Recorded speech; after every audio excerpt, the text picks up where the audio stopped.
look inside the Europe East Security and Readiness Report. It's dated October 2025.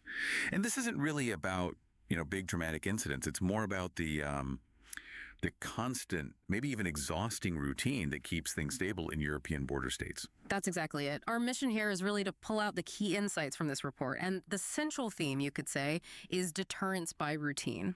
It's this idea that constant, layered, almost predictable vigilance, that daily grind, is often, strategically smarter and maybe more wearing for an adversary than just occasional big shows of force. Okay, let's unpack this, starting with the security picture. If the idea is deterrence through routine, what's that actually look like? Say, up in the air, the report starts there. Right. Well, it looks like stability, but stability that's actively maintained. The report confirms, no Allied airspace breaches, but that's because the skies are never really empty. We're talking layered combat air patrols, CCAPs, and continuous quick reaction alerts, QRA, plus AOACS doing surveillance basically nonstop along the Baltic and Carpathian arcs. So fighter jets always ready.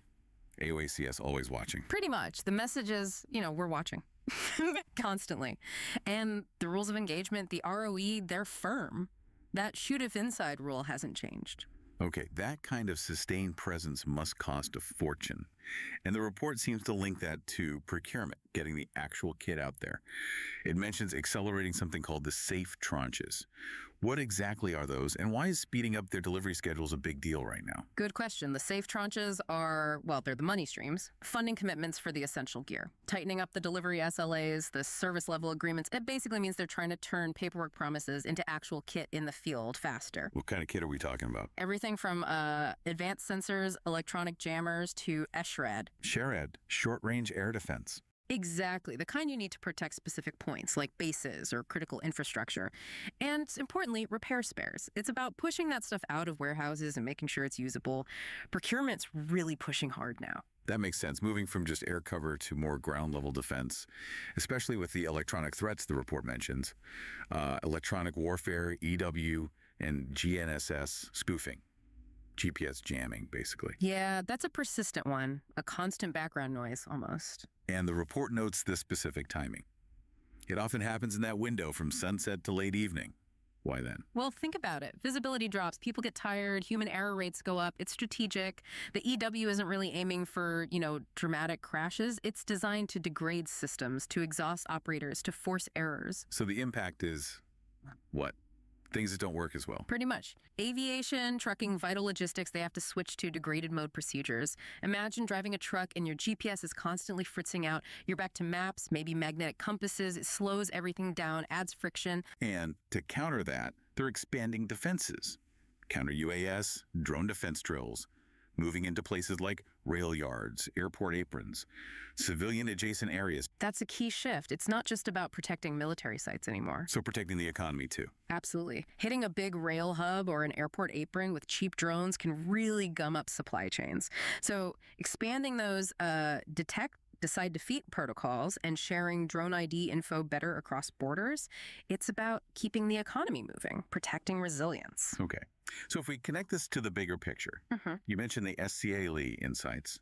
How does all this constant readiness, this friction, affect the users, the people, the businesses? Yeah, if we connect this to the bigger picture, the SCALE insights show a mixed bag. Logistics are mostly stable, but there are these friction points like Belarus crossings. The report says they need an extra 10, maybe 20 minutes buffer time, mandatory. But rail intermodal transport, it's running pretty much on schedule. Ukraine corridors are stable too. So things are moving, but with caveats.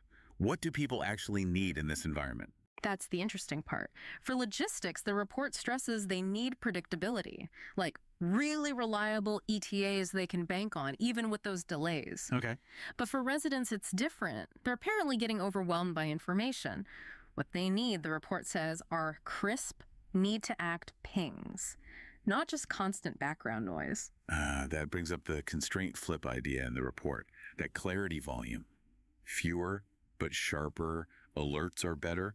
But isn't there a risk there? If you train people for constant vigilance and then go quiet, except for the big things, don't they get complacent? But that's the million-dollar question, isn't it? And the report touches on that risk. But the argument seems to be that alert fatigue is the bigger problem right now. If you flood people with low-level stuff constantly, they just tune it all out, including the one warning they really needed to hear.